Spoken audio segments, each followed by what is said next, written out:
AI will listen to us blabber on, and then it'll be like Stuart and Robin discussed the important topics of blah blah blah blah blah, right? And it'll make us sound better than we actually. Yeah, exactly, more intelligent stuff. Exactly, yeah. The sycophantic AI algorithm. What was I saying? Oh, the conversation with Jerry and Bob, that I was just like, I'm just along for the ride. Bob is interviewing Jerry, and I just get to sit back and watch. And so being in this position with you, where I relinquish my host hat and I just lay back as a guest, and this is very fun for me. So thank you for the idea and the opportunity. And Robin, let me just cough this up. Of course. But thank you for letting me invite myself onto your podcast. And honestly, I found the whole conversation really nice the first time, the second time, the third time, and I did notice that there was some moments that you helped things along and took things in what I thought was probably a better direction. Just a couple of times, and they weren't very obvious, which is obviously is a very good thing for a host. So but I'm actually looking forward to kind of finding out more about like what the whole thing was like for you. Yeah. Well,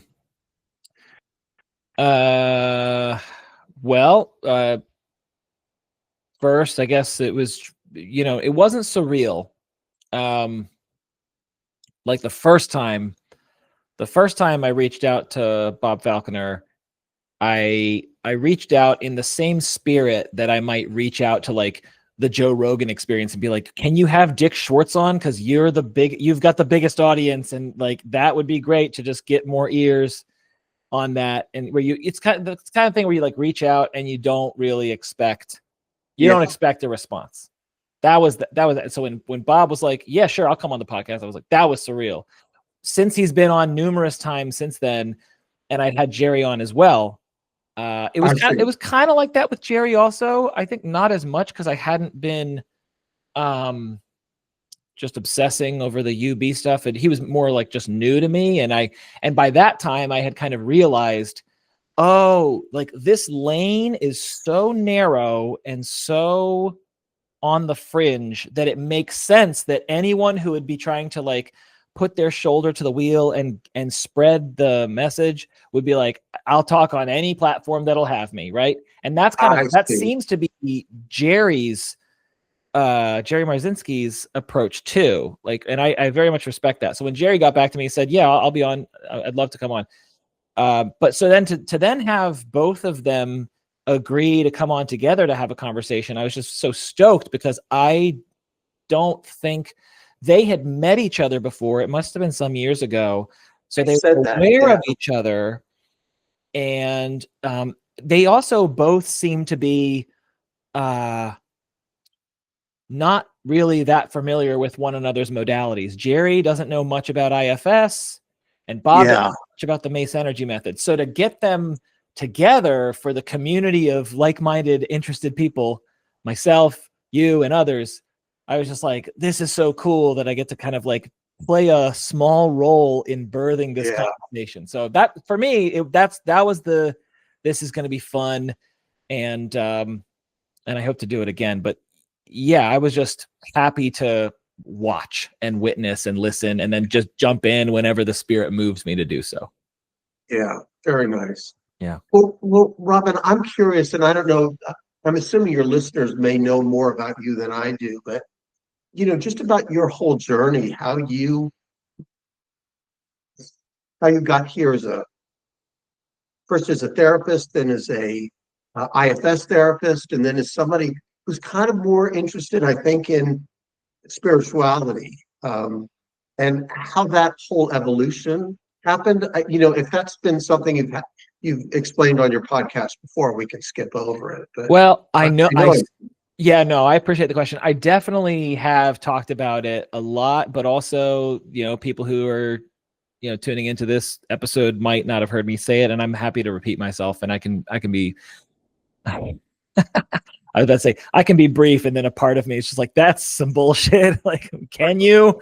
But yeah, I'd say, well, first of all, what's funny about that is if you hear me talking about my journey to find myself, to study, to become a mental health professional, if you hear me talking about that in 2020, I'll have one narrative. If you hear me talking about it in 2024, I'll have another narrative. Well, it's 2025, and I do believe my narrative has changed yet again. So this could be new ground. And what I mean by that is it's kind of like the past is alive, dynamic. We kind of know that as IFS people that, help go back and reorganize the past and recontextualize it and heal and do do-overs. And anyway, so my story about that was like, I went to undergrad, and I went in as a computer science major. I was kind of talked into that from a loving paternal, there's going to be lots of jobs in this field, son, and the university has a brand new building, the computer science building. And I took my first course and I raised my hand and I asked the professor, or I was just like, I don't know anything. I don't understand a word you're saying. And like, after the first course, I walked to my advisor and I was like, so I'm done. I'm undeclared now. Like very quickly had clarity on that. I was interested in psychology, sociology, anthropology, philosophy. And I didn't have a clear direction. I eventually settled on psychology. People always have interested in me, or have interested me. I've always been fascinated by human beings, but actually something I said to my first therapist was at the end of that, when I was kind of converting, if you will, or changing gears from psychodynamic therapy to internal family systems therapy. I started talking about parts language, and it did not land well with my therapist. And I was like, oh, okay, so I do need to change to an IFS therapist. But I was kind of telling her, like, I'm not so much interested in like who I am, who am I? I was like, I am much more profoundly curious and fascinated with what am I? What am I? And so that makes sense to me that I'd be like pulled into humans, but then also go the spiritual route. So I was in denial in undergrad. My Psych 211 professor, Dr. Lyon, she was like, if you want a career in psychology, you'll need to go to grad school. And I was sick of school, and I was just like, no, I'm not doing that. So I went to work in an elementary school. It was psych related. I worked in what was then called high functioning autism program for 5 years. It was fun being, Mr. Smith in an elementary school. There's not a lot of Misters, at least back then. And so that was a lot of fun, but it was a high burnout job. I had to restrain children. There was a quiet room. Yeah. You get spit on and kicked, and, children run out of the school and like right into major traffic. It's like, you have to go like get these kids that elope. And so eventually I was like, all right, I've had my break from school. I can't be a provider for a family, raise kids on this salary. Like, God bless the county of Montgomery, but can't do it. So I applied. Actually, one of the special ed teachers told me he went to grad school. He was recommending like applied behavioral analysis. He was like, if you want to keep doing stuff with psych, and if you're interested in this autism population, you could do that. And I think I was guided more by like, okay, that seems like it fits. I already have all this momentum in that direction. Let's kind of just go in that direction, as opposed to being like, I am called to be an ABA therapist. It wasn't that at all. So I apply. I don't apply anywhere else. I apply to one school, UMBC. I get rejected. Thank God I get rejected. I'm in the staff room, and one of the kindergarten teachers, she goes, Robin, everything happens for a reason. And I was privately, the voice in my head was like, fuck you. I was like, I don't want to, I didn't have so much malice towards her, but really towards the message. Right. Yes. And I was just like, okay, now what? Like and applying to grad school is no easy task. Like taking the GRE, studying, all that stuff. And I didn't get in. So then I think I got some sort of a mailer in the mail talking about University of Maryland. I can't remember. There's this vague image of like, the kind of mail that one would ordinarily just like throw in the recycling, like on an orange piece of paper or whatever.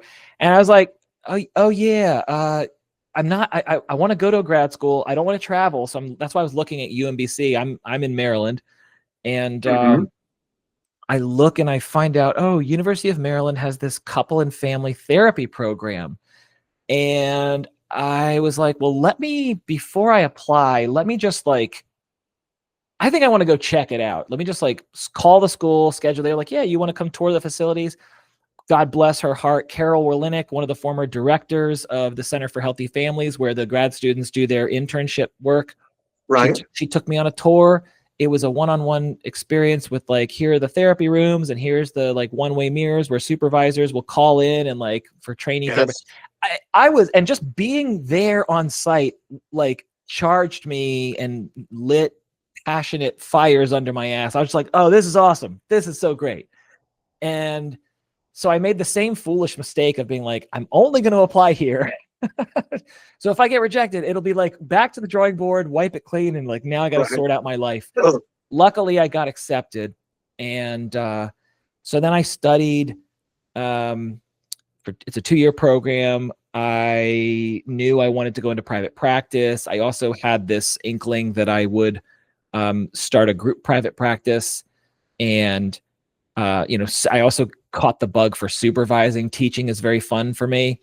So I did all that. I was able to meet all those goals. I opened my practice in October of 2013. I stumbled a little bit when I hired my first associate. I'd hired her too soon and I wasn't able to give her enough clients, and she left, and I had to kind of regroup and say, what do I need to do here to succeed? I eventually joined insurance networks because, marketing was not, I didn't go to business school. And even though I bought books on marketing and half read them, I just kind of like, didn't, I didn't flourish in that role. Yeah. And so I was able to grow a private practice with several associates. But then I was really stressed out, and that's when, and it's at this time that I was beginning to tinker with IFS. And there's a sub story in here, but just to kind of get people caught up to present day, and then I'll come back to that subplot, that side quest. I had this conference with my parts, and I had all this like anxious energy and stressed out energy. And meanwhile, I'm raising 2 daughters, young kids, and I'm not showing up in my role as a father and husband that I want to be. So I'm spread too thin. And Mitchie Rose, who helped co-develop IFS, I think, she gets credit from time to time, but very much is a sort of an unsung hero. I actually reached out to her to come on the podcast. She politely declined, but I'm persistent, and I'm probably going to reach out again. She, I think, gets credit for the, bringing into IFS the unburdening and the utilizing the elements to give these burdens over, to clear them out of people's nervous systems. Anyway, so I do this conference table technique, and I basically meet with my like group practice owner part, and the part of me that's like, do you remember the kind of relationship you had with your dad? And like, did you get to have dinner with him? And like, so I was like, I'm kind of, there's this movie this clip that a client sent me that shows a animation of like the parent making the same mistakes that their parent made, and like basically repeating the trauma to their own children. And it resonated with me, and I was like, maybe that partly clicked it in for me. And I was like, yeah. So I had this conference table technique, and I heard a voice inside that was like, hey buddy, I never signed up for this whole, like, you want to be a group practice owner. I never gave my consent, and I was like, oh, wow. Nice to meet you. Welcome, welcome, welcome. Thank you for making your voice known. And the one that was running the group practice was like, I'm actually not so attached to this. I actually would be okay with letting all of this go in service of also letting all that charged energy and anxiety and stress about it. So it was the gift of clarity was like, oh, okay. So that's what we're going to do now. And by the way, this is in the context of we're looking at new office space, 7-year lease, 10-year lease deals, right? And so I had to like break it to my suite mates that I was like, actually, I'm not only, and I had to break it to my associates. We were like negotiating contracts for like renewing associate agreements. And I was like, so there's been a pivot. Like, so I'm hanging up my coat on group practice ownership. And that's hard. That's hard when you go in thinking, hey, I'm just negotiating with my boss. I'm just trying to get a fair deal on what I feel I should be paid. And suddenly my boss is like, just kidding. I'm not doing this anymore. Right. Yeah. Or, hey, I'm touring spaces and Robin thinks he needs, 3 therapy offices. So we're going to look at this many square footage for office space. And I'm like, hey, just kidding. Like now I'm not a player in this, So thank God that clarity happened like prior to these agreements, right? Anyway, so I get clarity that I'm going to close up shop. I'm not going to run a group practice anymore. I'm also opening up the spiritual healing service, and I remember checking with attorneys, the board. I wanted to keep my nose clean on everything to be like, I following the rules regarding the ethics of offering both psychotherapy services as well as spiritual healing services. What's it like if a client contracts for this, but then we start doing that, or vice versa? And so just really documenting all those conversations. And I was sort of, it felt like a slow moving initiation into spiritual healing. And that was because of reading Bob's book. So reading the book, The Others Within Us, I was like, so I can't unknow this now. Like it's like on a piano, if you put the sustain pedal down and you play, middle C, the other C's helplessly resonate. They cannot help but vibrate. And it's like, I'm reading the book and I'm helplessly like, okay, so I'm gonna do that now. And I see. So that's the like the spirituality. IFS in and of itself is a psycho-spiritual model. And with the spiritual aspect whispered, it's a psycho-spiritual model. Psycho-spiritual model, exactly. And so here's the side quest. The side quest is IFS I found out about in grad school. So 2011, 2012, 2013, circa that area. My classmate Allison was just doing, when you're in grad school and you do like PowerPoints, presentations, it's really models class. Like we have the Nichols family textbook therapy, all these models. And then it's like, but the textbook doesn't cover all the models. So we're going to take these other like Gottman, emotionally focused therapy and internal family systems. And so, I didn't have a container for it. It didn't stick. It was just like, that's a nifty, galifty, interesting idea. It's like kind of like a little bit of, I was going to say narrative therapy, but not really. It was just an interesting concept, but my intellectual managers were kind of crunching it and digesting it. So what happened in this side quest is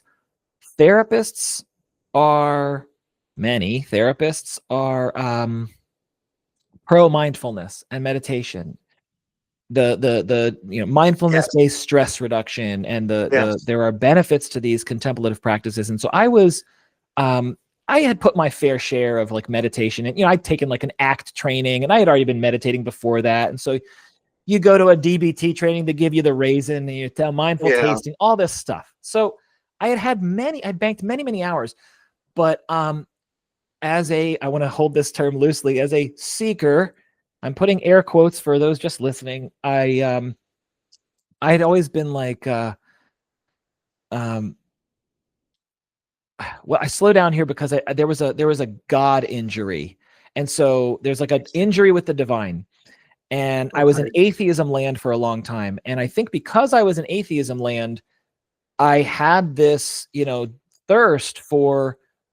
There's this former guest of the show, Ralph Piedmont, came on and talked about like what what the human psyche needs to make sense of the world, especially when people are, you lose someone to death, and like, Yes. and so I was pursuing that through the atheism lens.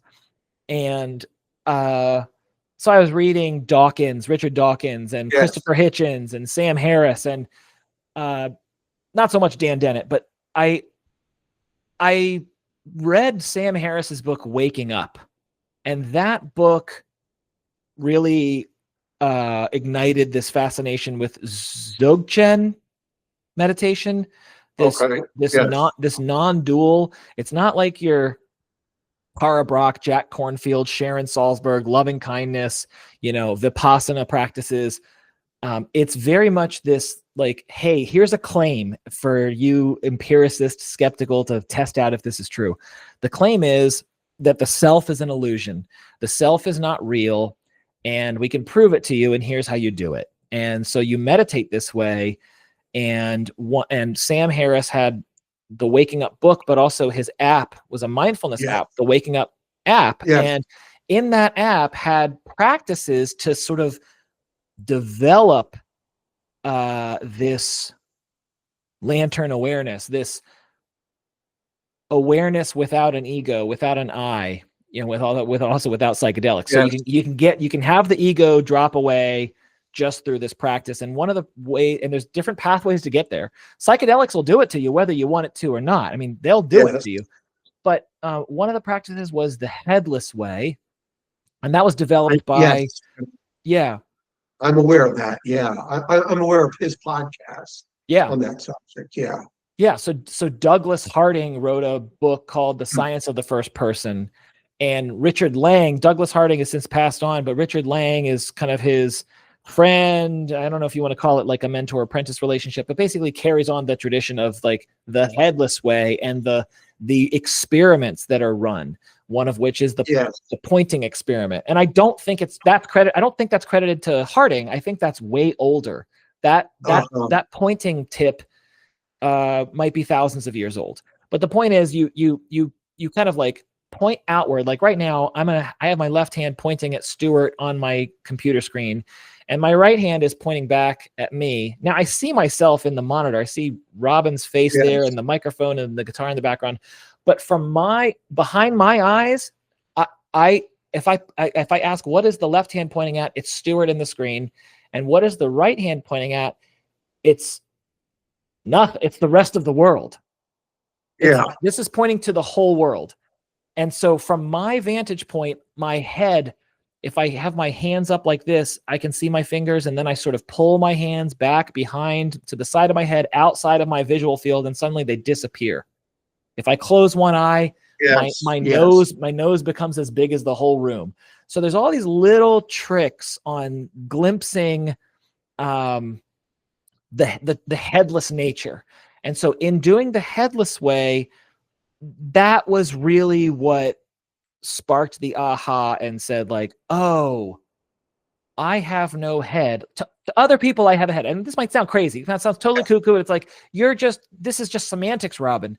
It actually is a profound toll road to the awakening and awareness of other wisdom traditions. It gets you there, and it basically turbo boosts you into self energy.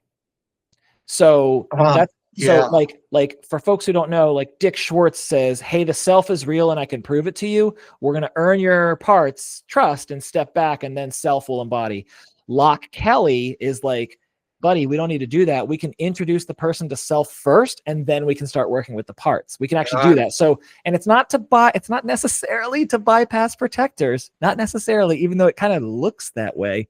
But you're just, so anyway, that's this side quest of spirituality. Like that was the aha. I talked about the God injury, and after, I'll call it like the first shift of awakening, because I don't consider myself awakened. I don't consider myself enlightened, nothing like that. But it is a shift in awareness. And that headless way shift opened me up. And I was like, oh, yeah, I was wrong about that whole God doesn't exist thing. I was wrong. Uh-huh. So that was, now I didn't have a personal relationship with God, but I suddenly realized, oh, death also isn't real. Like death is just like the body will die, but like I'll be okay. I'll be okay. When my body dies, Robin will have died, but Yes. the I that's not Robin will still hang around. Yeah. And that was just self-evident to me. Beautiful. And that was ironically from the atheist neuroscientist, philosopher, podcaster, author, Yes. Sam Harris. You know, he gets a lot of credit for bringing me back to God.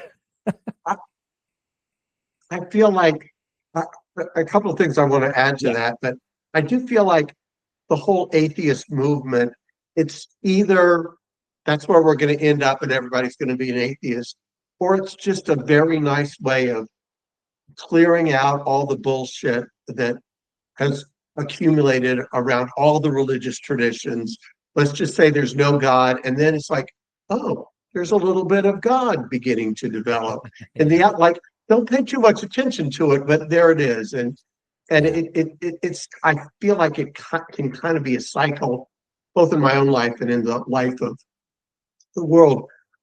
Robin, I also wanted to add is that going back to the podcast between you and Bob and Jerry, you remember Jerry told that story about being out on the lake and the voices are telling him he's going to drown. And he's like, what are you talking about? And that stuff. And at one point he was at the bottom of the lake, I think below that level of cold water and in kind of a warm bathy water, and it's pitch dark. And he said something about, and I don't remember his exact words, but something about the only awareness I had was that I was aware. That's right. Yeah. And I feel like that's kind of another moment of that. Oh, that's a psychedelic moment as far as I'm concerned. Yes, it's awareness without the ego, without the managers, without this small I. It's awareness. It's the larger I, the larger awareness. Awake awareness. Or what Locke Kelly calls global awareness as opposed to local awareness. Stuart's local awareness, Robin's local awareness. There's this other awareness that's a field and you can tap into it. And it's, you don't own it. I don't own it. It is just us as a waveform. Is what, Dick talks about self as a particle and then self as the waveform. That's the waveform self, the big self. Yeah. So so the Headless Way community is where I fell in love with IFS. That community is teeming with psychotherapists and probably who are also fascinated in this kind of, experimentation, or there's always more to learn. Right. And I was like, this feeling is great. This is how I want to operate as a father, as a husband, as a son, as a brother, everything. I want to be in this non-dual space. I can walk around. There's a separate thing here. I can't remember his name anymore. There's this guy that I was obsessed with. His name is, he came on Sam's podcast, Jim something, I want to say. It's funny because like there's another guy, he's an actor and he's a Jim something. And I'm like, the difference between the actor and this other guy is like night and day. Because this other guy is like a non-dual guy who just basically interviews people and they're constantly trying to understand what he's all about, which is just non-dual. And I remember the first time I probably referenced his name in my first conversation with Bob. And I talk with Bob about non-dual, and Bob says, I take issue with the non-dual people. He's like, there's no separation between you and I, but like, if you, step on my toe on purpose, that you still did that to me. It's like, it's not, so the problem of good and evil, I don't think is addressed by this non-dual awareness. And so that's where you need to kind of come back to self as an active leader and bringing more, say, positive vibes to heal and to essentially not just to banish evil back into the darkness, but actually to integrate evil and help bring it to the light. But anyway, so let me just say this thing, which is, I asked the Headless Way community, how can I do psychotherapy in this like headless space? I didn't think about, I didn't know what self was. All right. Even though Allison had told me back in 2012 what it was, right? I was like, how do I do therapy? And then one of the guys, his name is River from Philadelphia. He goes, IFS lets you do that. And I go, I know what IFS, I've heard about IFS. I'm in. And so I sign up for PESI 16-hour course intensive, Frank Anderson. And then the rest is history. The rest is history. And I'm coming into the level 1 training. You know, when you apply to a level 1 training, they ask you not like a statement of purpose, but it's like, what are you about and why are you doing this? And I tell very much more briefly than I just said I couldn't do now, which was like, here's my story. And that's why I'm into this. And so I was coming already with spiritual awareness of self. And that's why when I started learning in level 1 about here's what these burdens are, I was kind of like, okay, there's more there. And then when I read Bob's book about unattached burdens, I immediately mapped it onto the spectrum of burdens and said, oh, unattached burdens are just higher up they're the capos. Yeah. They're the capos in the crime boss, right? Like these regular burdens, these are like the little footmen and the henchmen or whatever. They don't, and even that, they're like a footman's fart or something. Like they're so, a little unidimensional belief that can just get, channeled out of the system, doesn't have any personality, isn't tricky, isn't, a trickster. So I do believe that all burdens exist on a continuum of darkness and evil. That's and actually when I say I do want to speak for the part of me that's trying to map everything we're learning. So it's not just a student learner part. It is this spiritual cartographer part. It's the same part that tried to learn how to do Vipassana, loving kindness, all these things. So it's really continues to be deeply fascinated with the laws of inner physics, and it wants me to get trained in the Mace energy method so that I can kind of, again, Venn diagram the what IFS teaches and what Mace teaches and see like, how can I, again, turbo boost that to bring even more effective and thorough and powerful and far-reaching and long-lasting healing.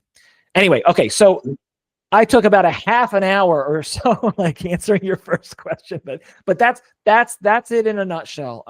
That's how I got to where I am.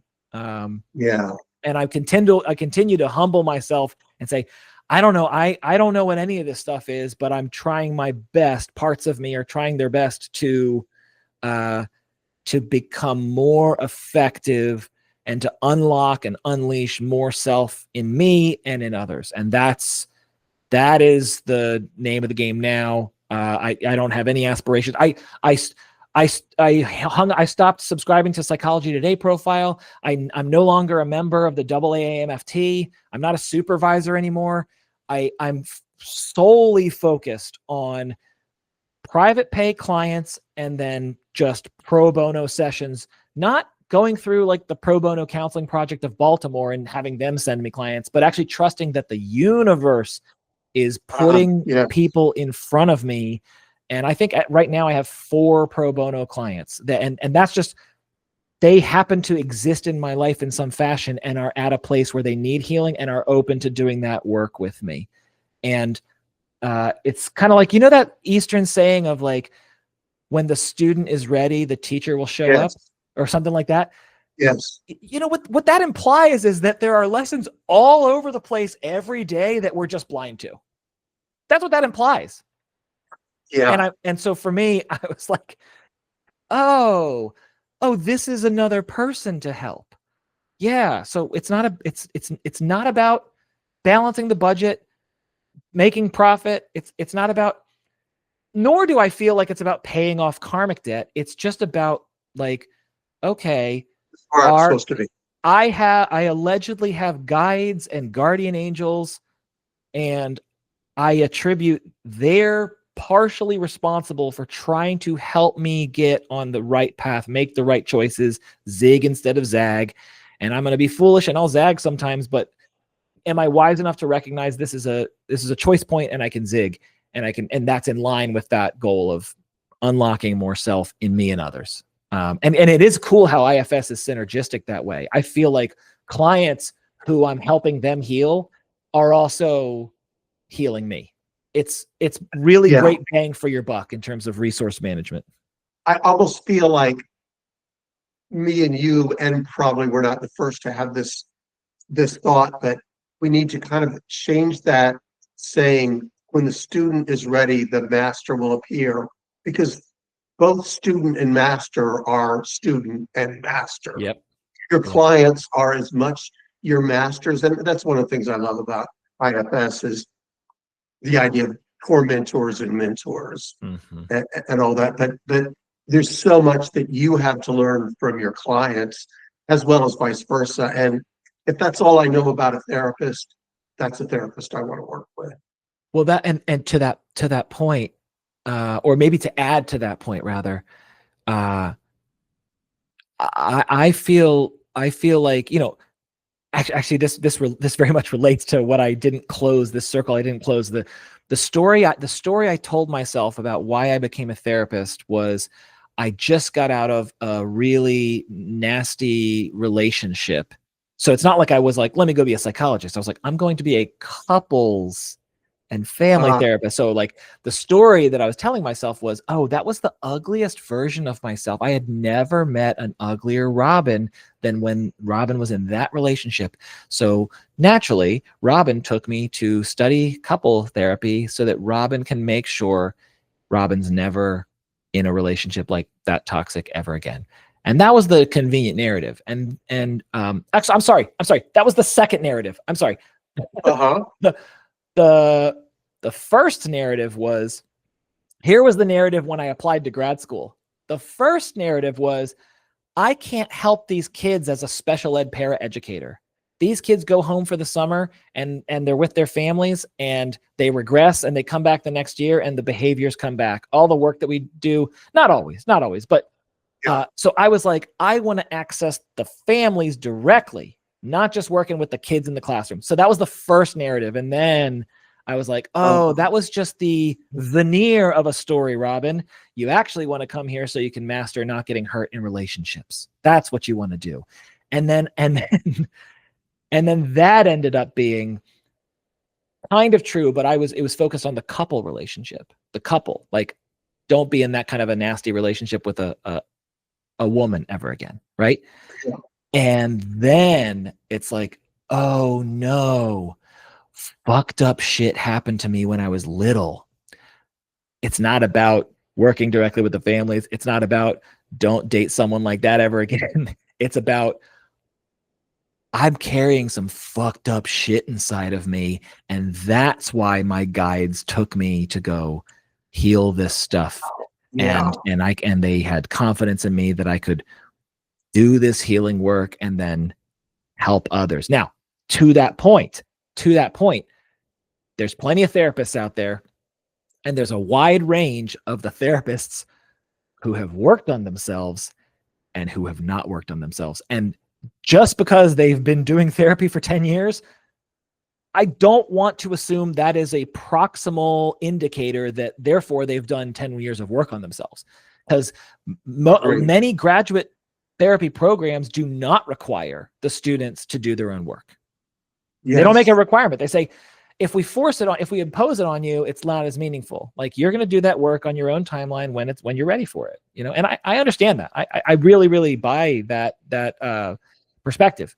But anyway, that's what I wanted to piggyback on your point of, like, us as therapists, we feel safe with someone because they have a capacity that shows us in some unconscious, energetic way, yes, I'm ready to talk about this stuff with you, versus their parts are triggered in any model, yes, but I'll use the IFS language. Yes. Their parts are triggered because of the burdens that they haven't healed. And so the parts are doing their best job trying to implement what they learned in school and post CEU trainings and books and workshops, et cetera, et cetera. Oh, let me give you some advice on that. Here, do this technique and you'll never have that problem. Yes. Yeah. When therapists, and I'm guilty of that as much as anybody. Oh, yeah. When therapists start talking that way, we're speaking from our parts. We've been activated by one of our exiles, and we want to keep them out of the room. And that's just one of the many ways therapists can get taken over. But yeah. Yeah. Well, beautiful. That's really, I want to take a moment just to thank you for that story. And I realized that it keeps getting deeper. The reasons that you're here keep being discovered, and that's also a wonderful place to be. Is that, Stuart, is that what you know? I just want to ask you, when did you go to grad school? I completed grad school in like 1991, a long time ago. You're an old fart. No, I'm just kidding. Yes, I am. So 91. So you have a lot of experience here to speak to the story you told yourself about why you became this kind of a professional, and what I'm hearing you say is, yes, that story continues to unfold, expand, and deepen. It does. Yeah. Yeah. Beautiful. Yeah. And I have to say that it was unfolding, expanding, and deepening until about 2020. And then and then we all went online because of COVID. And the story just kind of, it got much more shallow, and I was burning out. I was on the edge of, I don't know that I can do this anymore. I was phoning it in, and kind of beginning to get somewhat irritated with some of my clients. Why can't you just be better? What the hell is your problem? And I didn't say that to them, but of course that was the dialogue behind my back. Thank God I discovered IFS about that time, because otherwise I don't know where I'd be. But IFS certainly got me back into a place of deeper and deeper and broader and more amazing. And it's just been wonderful. Yeah. So I couldn't be more grateful. Yeah. And I totally co-sign that. And for me, it's the lack of burnout. I really tell people that, well, there's burnout that's possible. It's not like, oh, just train in IFS and do IFS and then you won't experience burnout. It's like, if you are feeling stressed out by your clients, it's because your parts are trying to do it for you. Yeah. And that means probably that there's stuff in your clients that they carry that is resonant, like that middle C analogy and the sustain pedal of the keyboard or the piano, that is resonating inside of you. And it's like a beacon. It's like a lighthouse. It's like, hey, there's buried treasure on this island, and the lighthouse and the client is the lighthouse, and it's not pointing out to sea. It's actually pointing to the buried treasure, but that buried treasure is guarded by a gaggle of demons, and the gaggle of demons can't be seen. And so there's my metaphor's falling apart now, but my point being, there's what I typically experience is being a therapist has only gotten easier. And I don't attribute that to because I'm more than an advanced beginner and I've just banked my years of experience. I attribute that to because my parts are off the hook, and I just let myself lead, and I'm a parts detector in my clients as well as myself. And that makes all the difference. That means that instead of historically my cup starts in half full and then it's empty and I'm drained after therapy, and I'm like, I need to go take a shower, or I need to run, or I need to walk in the woods, I need to recharge. And I'm like, therapists that talk that way, no, I get it. And I do my own self-care stuff, but I actually feel filled. My cup starts out half empty. I do sessions and I feel more filled because of those experiences. Yeah. So that's, to me, I was like, oh, that's the selling point for IFS. Like if if there's a reason why there's a lottery and this is hard to get in and it's just blowing up and exploding, it's because it makes our job more effortless and more meaningful and more rejuvenating. And it's the opposite of like stressing out and burning out. And now, granted, again, the other thing I should say about that is that, well, there's also like not every therapist has the same caseload. So there are clients that are challenged, and also like maybe you have like 30 cases versus 15 cases or whatever. So I want to be mindful that I'm also naming that just from a clinical standpoint, not from a whether your role as a supervisor or the liability that comes with that and making reporting and all that stuff. Like, that's self goes out the window. Like when I'm a supervisor and my supervisee has an infraction and now I've got to like report them to the board. My parts are leading that. My manager parts are leading that. And I'm stressed out about that. So anyway. Yeah. I think Michael Elkin said something like, before IFS, I had to be the smartest person. I had to be smarter than my patient's psychopathology. Now I just have to like be curious because my client's there and he's got everything he needs, he or she, and I just have to help make room for all that to come out. And that's right. And it's so much better. Yeah. That's right. That's right. In my lighthouse metaphor, it's like, oh no, I'm just the lighthouse and I'm shining a light on the gaggle of demons that are protecting the buried treasure. And I'm just going to be there. I'm going to be the light. I'm going to help unlock. Oh, it turns out there's another lighthouse on this island. It's my client. And we're both going to shine light on that area.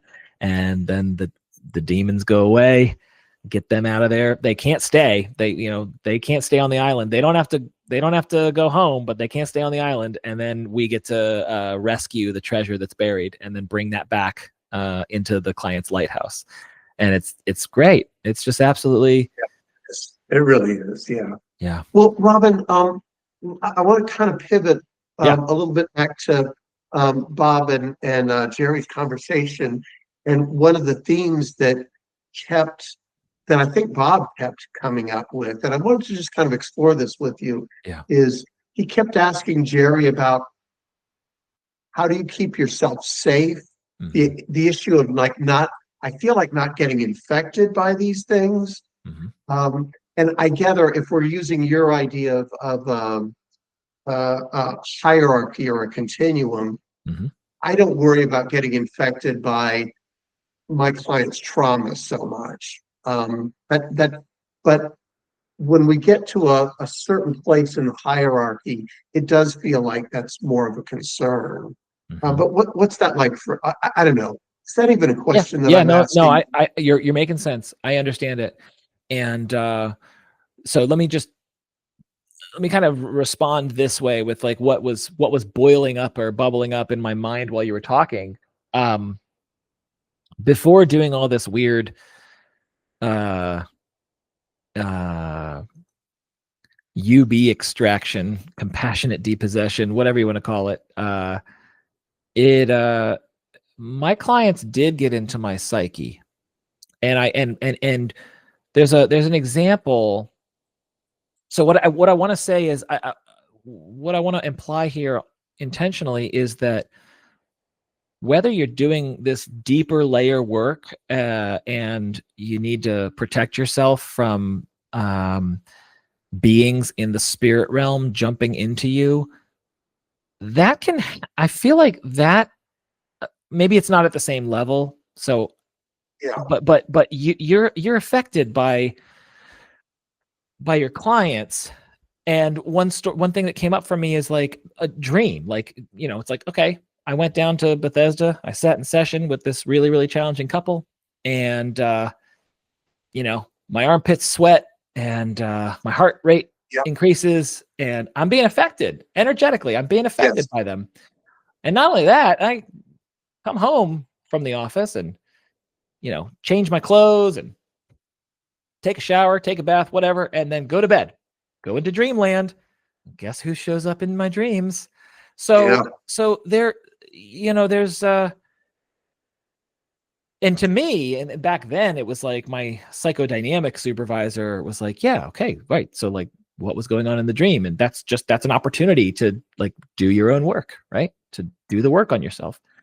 But yeah, I'm very much bought into that self energy is the most protective thing that Yes. no matter what you're dealing with, if you're working with a murderer, a rapist, if you're working with a war criminal, like if you're working with really impacted individuals, you won't be touched by any of their stuff if you are what IFS therapists call in self. We call it being Yes. in self. And I think the reason why it makes sense to call it like being inside of something is because there's this capacity and container, and it's not like walls and shields. It's like an energy layer of protection. Dick has talked about it as like egg shaped, or it's a ball of light, or it's a bubble. But like the point is, you're not building walls that you can't see what's on the other side of. You can see through. You can see 360. You can have the capacity to see everything around you, above, below, to the left, to the right, even inside. And then the stuff can't get you. I mean, there's because when you're in self, there's no fear. You're not afraid. You're not afraid of anything. Self doesn't suddenly get scared when it meets the boss of the level, or the final like conflict in the movie. It's like, oh, this is the scariest part of the movie. Like, well, now that's going to scare self. No, it's just not scared. Self isn't scared. If you ever get scared, it's because usually a young part is now in the picture, and is now you're looking through its eyes and listening with its ears, as opposed to looking through self's eyes and listening with self's ears. So I very much buy that there's no more powerful protection than self. And there's, by the way, not using IFS language, there's people can go on YouTube and put in like white light of protection or something. There's different practices where people will, or insight time, or the meditation community, wisdom communities know about this way of protecting. In IFS, we just call it being in self. And if you're not scared, these things can't get in you. And not only can't they not get in you, they actually don't want to get, if you're in self, they don't want to get in you. Yeah. It's like imagine your basement bathroom like blows up and there's shit everywhere. What are you gonna do? You're gonna call a plumber. Why? You don't want to go in there, right? That's how these negative energies view self and angelic levels. Like, they don't want to go. It's like, I was listening to an episode of the telepathy tapes, and there's this place where these non-speakers, autistic children are like, we go to the hill. It's like social media on the spiritual plane. We all just go to the hill. And someone was worried, like, oh, we're talking about it on a podcast. Like, what if bad actors find out about this hill? And the guardians, who they're like, it's not an issue. Like, they're not going to come. They don't. It's like going to the worst concert ever with no hearing protection and being, I want to listen to like Kids Bop on on full blast, or I'd be like, oh God, I can't stand it. Like, it's hard. If they're allergic to it, they're allergic to love. They're allergic to light. They don't trust it. It burns. And that's kind of, I loved the conversation. I think it was my conversation with Bob and Jerry, where Jerry talks about, one of these beings, basically helping it learn that it was lied to. And it's like, the light doesn't hurt you. And Jerry goes, it's like, it's touching the light. It's like, it burns. And Jerry goes, no, it doesn't. It seemed a little less than compassionate to be like, no, it doesn't. You're full of shit. You're lying. Man up. The light doesn't hurt. Yeah. But he was right that it's like, it only hurts because the being is expecting it to hurt. Do you ever hear about the story of the guy who like stepped through a nail and he was like, and he goes to the emergency room and they take the boot off and the nail went between the toes, never. Yes, I have heard of that. And the moment the boot comes off, he goes, oh, and his heart rests and the tension leaves. So it was his belief. It was his belief that he was injured that caused all this secondary stress. I think it's the same way with these beings. They expect the light to hurt. And so that's why like, it hurts. And it's like, there's this, I promise this, I'll try to keep this very, very brief, but like there's an aside here where, I think it's a Dolores Cannon book. She's a renowned hypnotherapist. She, like Dick's clients taught him IFS. Her hypnotherapy clients taught her quantum healing and being able to like do past life regression and this stuff. And why did I bring her up? In the in one of her books, I think it's Life Between Lives, and it's talking about when people die and what their belief system is as they're crossing the threshold of death. And it's like, if they believe that there's fire and brimstone on the other side, they have created that reality and that is what awaits them. However, if they don't, if they believe that their loving ancestors are waiting for them on the other side, that's what awaits them. And logical parts and skeptical parts can be like, well, wait a minute. Okay, does that mean like if I want to believe that like I get to ride around on Santa's sleigh like after I die, that's what'll await me? Like, are you really fucking give me a break? This is bullshit, right?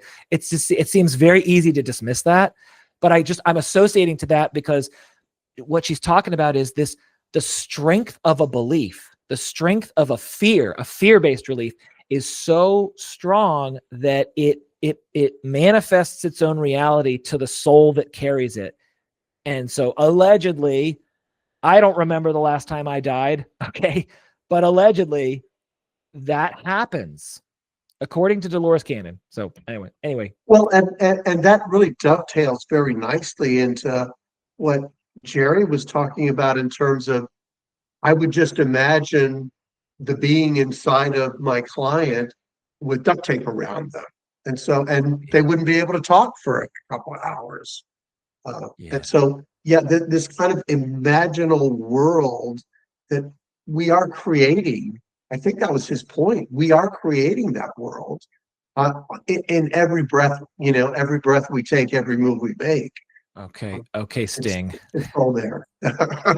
So that blew me away when he said that. I remember I had to pause the conversation. Like, hang on a second. Like it's like that's the power of the imagination. And I guess it makes sense. I mean, when you like, I remember being little, and for people who've seen the first Beetlejuice, not the second one. I love the first Beetlejuice. Yeah.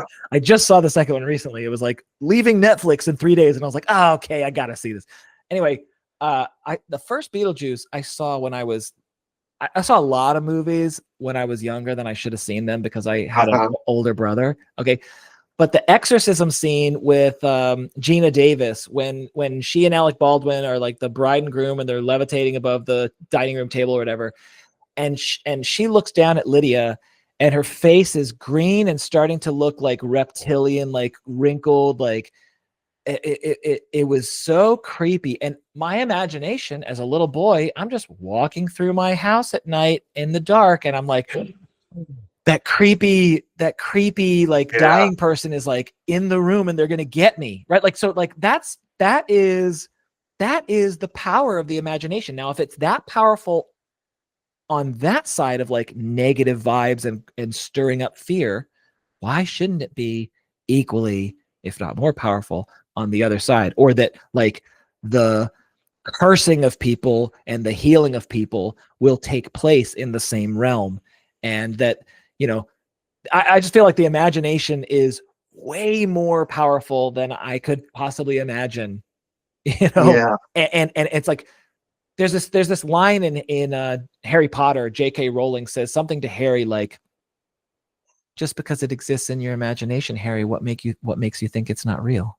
And I'm like, and I might be misquoting it, but, or I think Dumbledore maybe says that to Harry, but like I'm like, exactly right. Like this whole, like how the DSM describes reality testing and psychosis, I have a different perspective on that now, where it's like, the person hearing voices, like, that's just a hallucination. That's not real. If we can help our patient get back into the ground of 3-dimensional earth time and earth plane and earth space and reality here, won't be tormented. And it's like, no, that is real. And therefore we can heal it there. And then all that will convert and translate here in the 3D. Like we need to go into the it's kind of like Bob said that with shamans know how to cross the threshold, and they can swim in the waters that other people drown in. They drown in the madness. Yes. They don't know how to swim in it. But it's like, if you treat it as real and you have the protection of self, guess what? You're one of the most powerful beings in that realm, and you can absolutely do white magic in that realm. And you can transform things. You can heal things in that realm.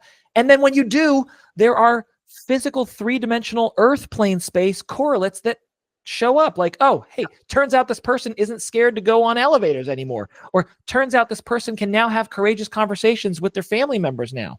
Turns out this person isn't addicted to these substances anymore, right? Because of the correlates, because of the white magic that happened in the imagination.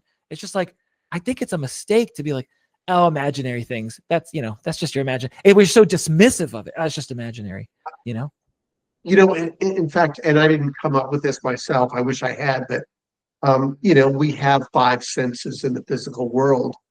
Our sense of the internal world is not fantasy, it's imagination. I think the difference is, fantasy is that, like, I try to pretend I can see a boat and that just crashes down. I can't do that. But if I'm in a good IFS-led session, I imagine things as they are, and the deeper I imagine, the more reality comes through that. Yeah. So I don't know that I make a distinction between imaginary and fantasy. I don't. Interesting. Yeah. Well, so I'm curious about that. I don't, because I kind of treat them as I treat them as similar. Like when I hear Dick say, okay, so we've witnessed the exile. We can bring the exile into the present, and it can either be like here with you or some place that you imagine together, or he'll use that synonymously with, like, it could be a fantasy place, I see. But for you, do you see a difference between fantasy and imaginary? Honestly, I would probably have to look deeper into that. It's really a good question, and I'm not sure I have an answer for you right now, but Yeah. I'll be back on the podcast in 6 months. Yeah. Well, and by the way, there is a difference in the imagination. There is a difference between something that's true and false. There is truth and there are lies, and they're very different things, and they have incredibly important implications. Think about the amount of suffering that's happening in the world right now based on lies. Yes. Yeah. And what was really cool was proving to these unattached burdens that they've been lied to. Yes. Proving to them. Yeah. There was a session where I actually brought one of my clients to Bob and had him do a session with her. And every time I've seen Bob do this work where he's talking to the entity, and he's like, he doesn't say we can do the easy way or the hard way. He says we can do this the fast way or the slow way. And he's being respectful and direct and honest, saying one of these ways is fast and the other way will take longer, but they're both going to work. What do you want to do? And every time someone says, let's go the fast way, I'm always like, I want to know what the slow way sounds like. I want to take the hero's path, right? Yeah. So finally, I'm watching him work with my client, and she says, and again, it's not her, it's the energy. The energy goes, let's go the slow way. And I kind of like put my hands together like Mr. Miyagi, and I'm like, oh, here we go. And he takes the being through these 3 tests or proofs. He's like, okay, you've been told that the light hurts you. That's a lie. And I can prove it to you, right? And the being kind of says, yes, yeah, I have been told that the light hurts me. And it's like, so we can run the experiment of take a drop of light. I'll roll you a little ball of light over there. Just put a little bit on your lips and notice how you feel. It doesn't burn. It's not battery acid. It actually helps you feel more nourished, stronger. And so the moment the being can trust that the light is a healthy source of food and it's not poison, that's the first lie breakthrough. The second lie, he goes, you've been told that you don't have any light inside of you. That's true. And I love that Bob's done this so many times that he's got the confidence and the conviction to be like, I know what's true. Like I have it's like someone when they're like, when someone's accused and it's like, I have the truth on my side. Now people have been wrongly accused and that's tragic and that's a separate story. But like, there is a conviction in being like, I know what's true. So I'm completely unwavering. I don't have to keep track of like a house of lies I've created. Like I'm standing on the truth. No energy drain here. Very easy. Very easy to just look you in the eyes and say, this is what it is. So the second thing he goes, yeah, you've been told that there's no light inside of you. That's true. Is that right? The being says, yeah. It's like, look inside. Look inside. You might see a little blue light, a little red light, a little orange light. Just look. Right. And just having the courage to look, which by the way, is not easy. If people are hearing this and they're like, I don't know what Robin's saying. Like, let me try this out. I'm going to close my eyes and I'm going to kind of quote unquote, like turn my awareness and look deep down into my heart. And like, I don't see anything there. He's full of shit. It's like, okay, so there may be rationalist parts or logical parts. I'm speaking from my own experience because I have those parts that try this experiment and they're like, I don't see it, Bob. I don't see the spark of light, Anyway, so, but eventually when the being does see that light, it grows. And I think this is true. I could be getting this last one wrong. I think the last lie is that you won't be forgiven. So it's like light will hurt you. You don't have any light and you're unforgiven forever. I think those are the 3 lies.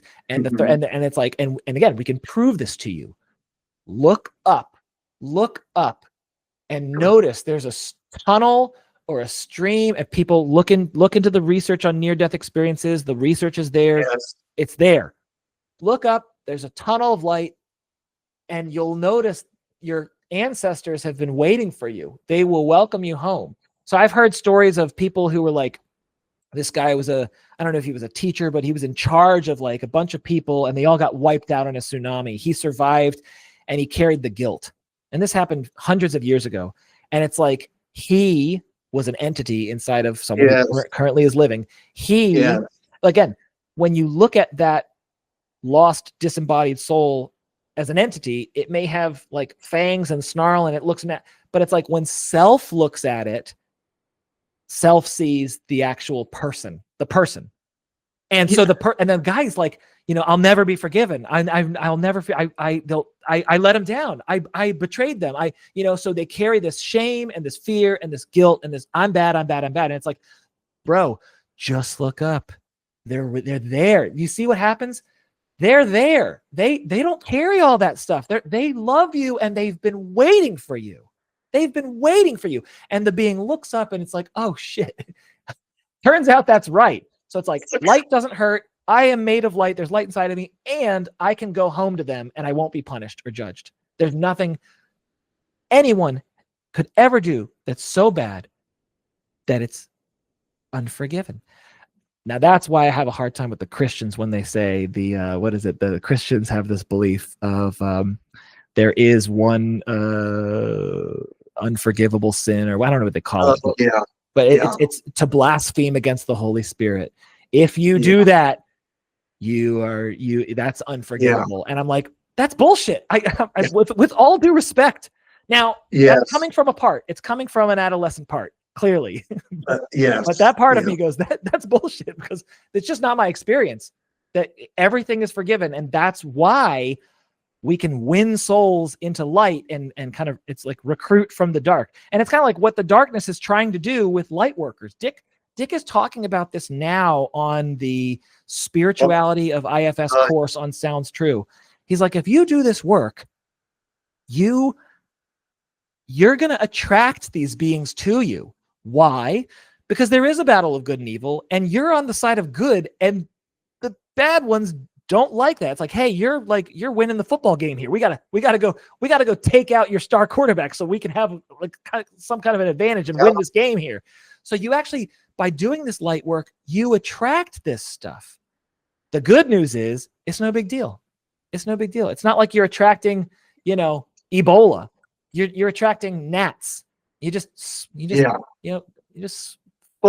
them away. Robin, there's a movie that I think of when you're talking this way. Snow White and the Huntsman. I don't know if you've seen this movie. I have not. There's a scene in it where Snow White, who is the queen in hiding, essentially, and all the good embodiment of the queen. She's with the huntsman, and they're walking through some wilderness, and a troll rises out of the mud.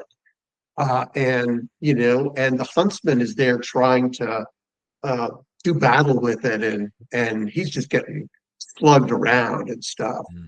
And for a while, Snow White tries to help him and, kind of swing an axe or something at him. But at one point, they're looking at each other. They're about this far from each other, and she's just looking, and her eyes fill with compassion. Yeah.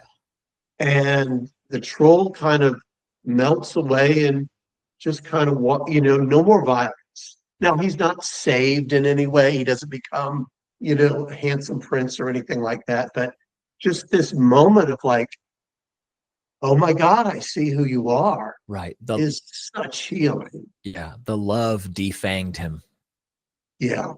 No, and this stuff is all throughout story, movie. Yes. It's all there. It's been there forever. Yeah. It's been there forever. It's there. And I tend to subscribe to the notion that even the author, director, like the people that create it and bring it to life for us to enjoy as audience members, don't necessarily have to grok it and understand it. It's just because what they're doing is they're being given the story. Like yes. George Lucas wasn't like, okay, let's do a lightsaber. It's like, I came up with that idea. It's like, no, dude, no, you didn't. Like, it came to him. Same with Harry, and J.K. Rowling talks about this. She's like, I was given the story. It was my job to like bring it to the people of Earth. It's like, that's right. So it's like, this stuff it's all throughout narrative. And it's so cool because in our work, it's pressure tested. You run the experiment. It's like, oh, I'll be damned. These laws are true. This works. This is what Bob talks about when he's, quoting William James all the time and talking about radical pragmatism. It's like, the jury's out on what's true here. The jury's out. I don't really know what to make of it. I'm just here to do what works. And these are the steps that work. And I know they work because I've been doing it long enough. And the people that I've been helping come back and they say, it's gone. It's not only gone, but I feel like I'm alive again. I feel now I can see colors again. Now I have joy again. Yeah. So it's just the proof is just in the pudding, and it's amazing. And again, some of the stuff that I can imagine like me 10 years ago listening to this conversation and being like, oh, what the fuck did Robin, like, what Kool-Aid did Robin drink? Like, oh no, I got to protect him. I got to go into the DeLorean and, go back in time and protect him from like drinking this cultish, one of these days I am going to write an article on, why does IFS get called a cult? It gets made fun of a lot. It's like, oh, that cult, that cult. And I'm like, fair enough. I understand why from the outside it looks that way.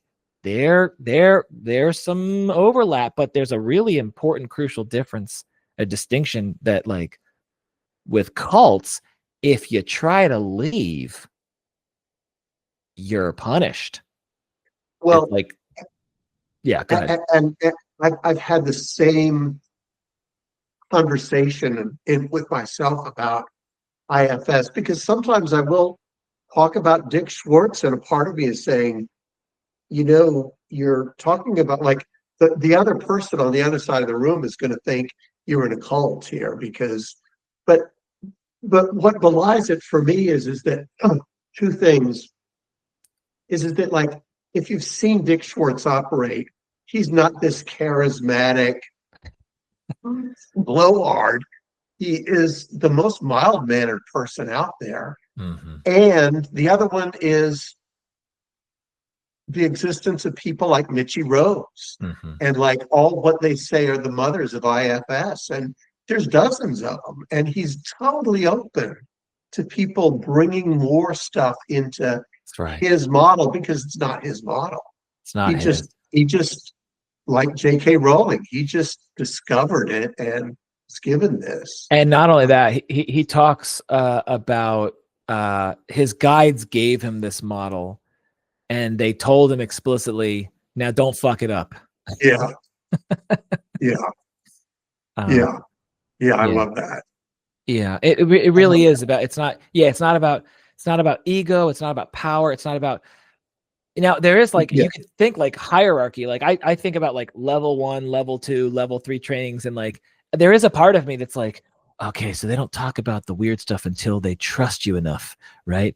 They're like, he was saying, like, at level 3 trainings, he's like, okay, keep this to yourself. Like, this like UB guides, this ancestor stuff, like, don't talk about it, because it's going to discredit, the evidence-based, like, it's evidence-based status therapy. He's going to be scared of being exiled by the academics. He's got a whole different, similar and different relationship with what Jerry calls the psychiatric mafia. Yeah. And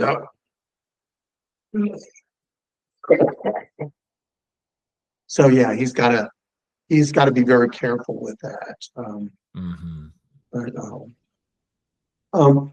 Robin, I had a question. As I was listening to this, I noticed a lot of overlap between these two. One place where I felt like there was a little bit of a difference is, it felt like if there's a continuum, Jerry is a little bit more on the side of combating these things. Mm-hmm. And it feels like Bob is a little bit more on the side of, and I think, I don't know enough about Jerry to say this, but I think I know enough about Bob to think that when a UB comes forth in session, the UB becomes your client, and you treat it with love and respect, and don't try to get rid of it. At least not in that, under that guise. Yeah. What's your experience like? Yeah, I know what you're saying, and it's I think you're right. Like, I may have even I can't remember if I said this to Jerry on mic while we were recording or not, but I may have. I got the sense that, like when he tells the story of the boat and swimming out at night, Yes. like, he asked for that experience in some explicit way, and then when it came, he was like, I want to know what it's like to hear the voices, right? And then when it came, he was like, oh, I'll provoke you. He responded to it in a way of, like, oh, okay, we're playing ping pong now. Like, we're going toe to toe. Like, we're thumb war. It's thumb war. Like, so it was like, I want to provoke you. Yeah. So I got the sense that his approach is not his approach. I mean, he does the Mace energy method, and I confess that I have not trained in that, and so I only know as much as I know from reading the books that John Mace has written. And yeah, with Bob, it's not, it's like Bob knows that these things are deliberately trying to provoke you. They say, I want you to fear me. I want you to get angry at me. Because guess what happens? If you give me fear and anger, exactly, that's more food for me, baby. It's like, I'm attached to you because you want to fight with me. I get a hook into you now, and I get to like suck your battery juice. So Bob knows that it's like, no, we don't need to do that. Like, I love, and same with Dick. When I took Bob's UB course on Life Architect, there's a video session of Dick, but there's also an audio only. And you hear this client, what you say is right. The client is channeling the entity. And so I'm going to do a role play here. Okay. Which is okay. So Dick says something like, okay, so are you there? And then the client has given permission for the UB to come forward and get into the driver's seat. And it goes, and Dick goes, okay, he goes something like, you can stop with all that because you don't scare me, right? So he's not trying to be disrespectful, but he's trying to be honest and direct and saying, you can kind of drop. It's not like, hey, cut it out. It's like, because that's negative energy. He just says, yeah, you don't have to do that. I'm not scared of you. Yeah. So he's trying to basically like save your breath kind of thing. It's a compassionate, like save your energy. You don't need to waste it on me because it's not going to work. So I loved it. I was, and so, yeah, it really is. And it's like when Bob shows that clip, he prefaces you. He's like, pay attention to whatever parts get triggered. People, they listen to the audio. You can't see anything, so they're just listening to the audio, and then their mind's eye and their imagination. You get like tingles down your spine when you hear this stuff. It's like, right? Like it also makes me think like, with Jerry, he's working in a prison, and he tells the story of the guy who's like, yeah, the voice told me to go get a shank and stick it in you. It's like, I'm here in safe Robin's office land, in virtual land, where like, can these things jump into me through the computer screen? Yes, technically, but am I going to get shanked with a? No, I'm not. Yeah. My body is safe. My mind, that's got to be protected with that energy, that self energy. So I think you're right that, Bob knows. We don't have to fight. And he also points to like the exorcisms, and it's a trap to have this spiritual pride and say, I'm the one, I'm going to hold up the instrument and I'm going to shake it around. Right. It's like, no, you don't need to do that. You don't need to be some chest pumping warrior. You don't need to be a warrior of light. You need to be, a loving presence that is basically offering an invitation, be like, look, this person's system knows now that you don't belong here, and I'd like to show you the way to the promised land instead of going back there. And I love that conversation. But one of the things I loved in the conversation with Jerry and Bob is it's like, what they'll do to you back there. Yes. You'll know what they do to you. And I asked Bob about that. I was like, you said that in our last conversation. I was like, what do you mean? Like, what are they going to do to it when it goes back there? It's like, he goes, Robin, that world, what matter, the coin of the realm is power. So if you go back to that world without any slaves or employees or armies, they're going to brutalize you. And he says, like, the voices talk about being scared that they'll throw them in the pit. They failed their mission to win this soul. They failed. And now they have to go back with their tail between their legs, and they failed. And they, in that world, I imagine they do get punished. So it's like, again, we're not saying that punishment and judgment aren't real. We're just saying that when you turn towards the light, it's not real. It's in that light, you're not going to be judged. You're not going to be punished. So for them, it was like, they're going to throw me in the pit. And Bob goes, the pit, I've heard of that. Two different workers who independently work with these phenomena, these entities are corroborating, just like in the telepathy tapes when they're like, wait, you've heard of the hill? I've heard of the hill too. We're calling it the same thing. It's the same place. It's the same meetup, hangout.